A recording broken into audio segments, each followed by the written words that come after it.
لا الہ الا اللہ رجاہو۔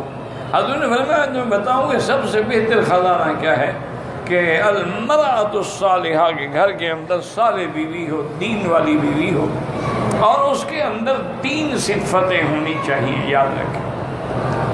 اگر میری بیٹیاں، میری بہنیں حضور کے اس فرمان کو بالکل مضبوطی سے پکڑ لیں تو ان کے گھر دنیا میں جنت بن جائے گی۔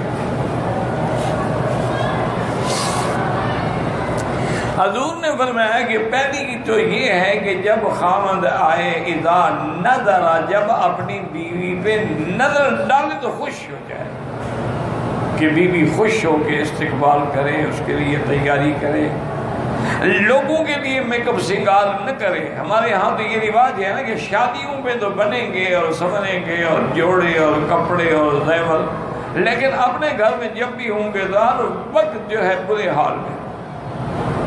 حالانکہ سب سے زیادہ حکم تو یہ ہے کہ آدمی اپنے خاوند کے لیے بنے سنورے۔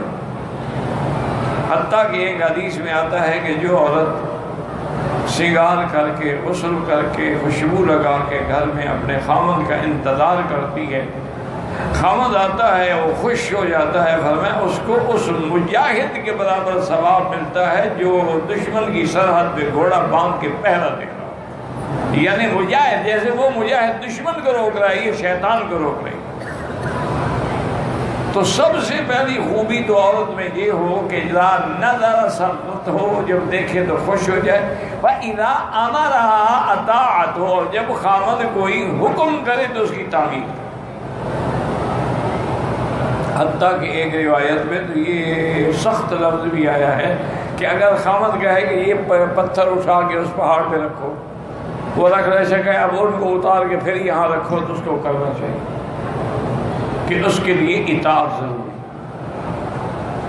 اور اسی طرح یہ بھی متفق علیہ فقہا کا مسئلہ ہے کہ کوئی عورت نفلی روزہ یا نفلی نماز یا اعتکاف خاوند کی اجازت کے بغیر نہیں رکھ سکتی، ورنہ اس کو کوئی ثواب نہیں ہو۔ اور جی میں نے تو روزہ رکھنا ہے، خاوند کو اگر خواہش ہو تو پھر وہ کیا کرے گا؟ اسی لیے بی بی ام سلمہ رضی اللہ تعالیٰ عنہ فرماتی ہیں کہ حج کے موقع پر جب عرفات سے ہم مزدلفہ پہنچے تو حضور پاک نے گھر والیوں کو حکم دے دیا کہ 12 بجے رات کے بعد آپ منا چلی جائیں، اور صبح ہی منا میں جا کے اپنی گھڑگری باندھ لیں، اس کے بعد آپ کی قربانی ہو جائے گی، پھر آپ احرام کھول لیں، پھر طواف زیارت ہوگا۔ تو بیوی سے فرماتی ہیں کہ ہم جلدی سے وہاں سے آئے، منا پہنچے، اس کے بعد اپنی رمی کی، قربانی کی، مکے میں آ کے طواف زیارت کر کے فارغ ہو گئے، تاکہ ہو سکتا ہے کہ حضور بلا لیں، کسی بیوی کو خیمے میں بھی بلائے، بیوی ہے۔ تو اتنے بڑے حقوق ہیں خاوند کے۔ یہ بھی حضور نے فرمایا کہ اگر اللہ کے سوا کسی غیر کو سجدے کی اجازت ہوتی تو میں بیوی کو حکم دیتا کہ شوہر کا سجدہ کرے۔ اور یہ بھی حکم ہے کہ خاوند کی اجازت کے بغیر عورت اپنے گھر سے باہر نہیں جا سکتی، حتیٰ کہ فقہاء نے لکھا ہے اس کا کوئی بھائی، کوئی عزیز، کوئی باپ بھی فوت ہو جائے، جب تک اجازت رہے وہ گھر سے نہیں نکل سکتے۔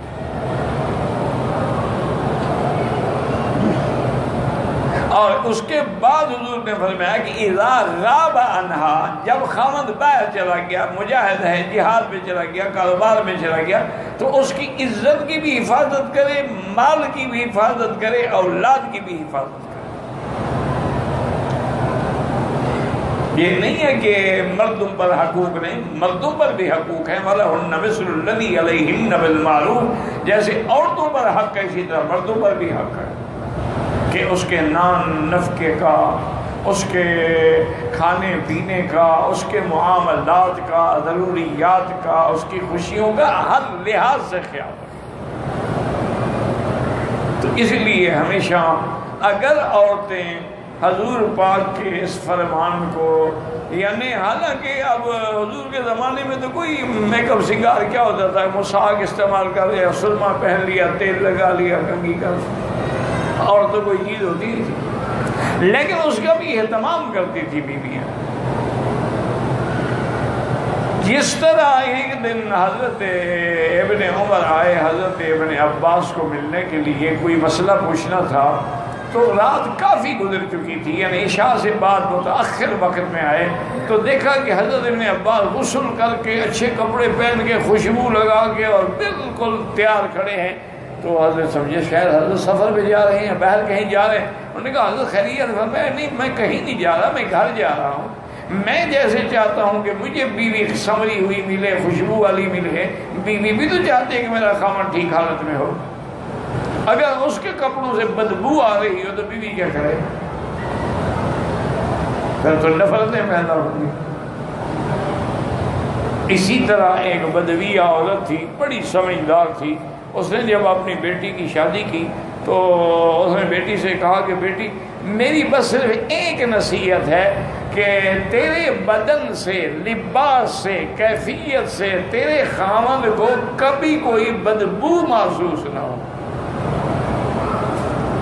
بس اس میں عمل کر لو گی تمہارا گھر آباد ہو جائے۔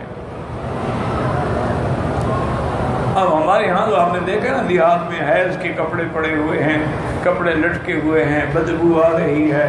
اچھا ایام حیض ہیں، ایام حیض ہے، جنابت کا غسل نہیں کر سکتی نا، ویسے صفائی کا غسل تو کر سکتی ہے، روزانہ چاہے کرنا چاہے، وہ تو منع نہیں ہوتا، وہ تو پاک تب ہوگی جب حیض گزر جائے گا۔ حضور کی خدمت میں ایک عورت آئی، اس نے آ کے پوچھا کہ یا رسول اللہ میں اگر حیض سے پاک ہو جاؤں تو غسل کرنے کا طریقہ کیا ہے؟ حضور نے فرمایا بیٹی پہلے تو کپاس اندر رکھو، تسلی کرو بھی خون بند ہو گیا ہے۔ اچھا وہ بیچاری کو سیدھی سادھی حضور نے کہا رسول اللہ کپاس کیسے رکھے؟ بی بی عائشہ فرماتی ہے میں نے اس کو پکڑ کے کھینچا، اللہ کی بندی مجھ سے پوچھ لو، یہ باتیں حضور سے پوچھنے کی ہے؟ اور کہا اور کس سے پوچھے؟ یہ دین نہیں ہے؟ جب دین ہے تو دین میں حیا کس بات کا ہے؟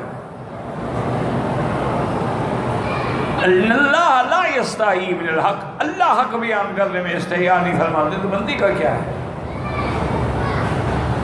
حضرت عبداللہ ابن عمر رضی اللہ تعالیٰ عنہ کا واقعہ مبارک ہے کہ جب وہ مکے میں آئے حج کے دنوں میں، میاں بیوی دونوں اکٹھے تھے، طواف زیارت کیا، صفا مروہ دوڑے، احرام تو پہلے کھل چکا تھا۔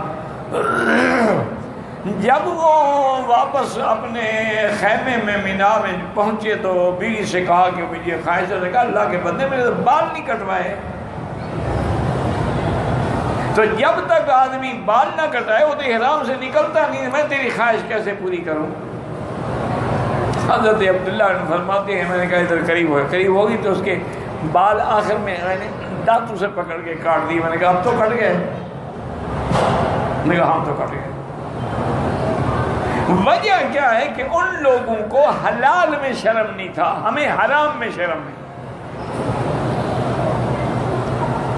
اپنی بیوی ہمارے ساتھ حج میں ہو، ہم اس کو کہ او مکے مدینے میں یہ کام تمہیں ہر وقت یہی خیال رہتا ہے،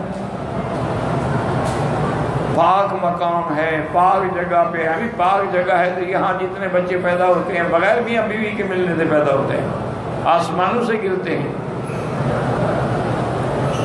یہ کیا بات ہے؟ تو ان چیزوں نے، جھوٹی رواج اور رسموں نے ہمیں، اچھا اور اگر حرام مل جائے نا تو نہ مولوی چھوڑے گا تو نہ قاضی چھوڑے گا، پھر نہیں سوچے گا کہ مکہ ہے، مدینہ ہے، حرم ہے، مفت کا مال ہے، مل گیا ہے، موقع ہے، فائدہ اٹھا لو۔ انا للہ۔ صحابہ میں یہ تھا وہ حرام سے شرم کرتے تھے، وہ حرام سے بچتے تھے۔ حلال حلال ہے، جب اللہ نے حلال کر دیا تو اس میں بچنے کا کیا معنی ہے؟ تو اس لیے ہمیشہ یاد رکھیں کہ سونا چاندی، اب دیکھیں اللہ نے مرد پہ حرام کر دیا لیکن عورت کے لیے حلال ہے۔ اللہ نے ریشم کا کپڑا مرد کے لیے حرام کر دیا لیکن عورت کے لیے حلال ہے۔ عورت جتنے چاہے زیور بنا سکتے ہیں، شرط یہ ہے کہ وہ زکوٰۃ دے۔ اور امام احمد بن حنبل رحمۃ اللہ علیہ فرماتی ہیں کہ جو عورت زیور پہنتی ہے اس پہ زکوٰۃ نہیں ہے، جو رکھے ہوئے ہیں یا بیچنے کے لیے ہیں یا دکھ سکھ میں کام، ان پر زکوٰۃ۔ امام صاحب فرماتے ہیں کہ نہیں، چاہے پہنتی ہے، روز پہنے یا شادی پہ پہنے، اس کی زکوٰۃ دینی، کیونکہ اصل کن تو قرآن نے کہا ہی سونے چاندی کو ہے۔ اس لیے ان چیزوں پر اگر ہم عمل کریں، اس دنیا کی سب سے بڑی نعمت کیا ہے؟ المرأۃ الصالحہ، کہ صالحہ بیوی۔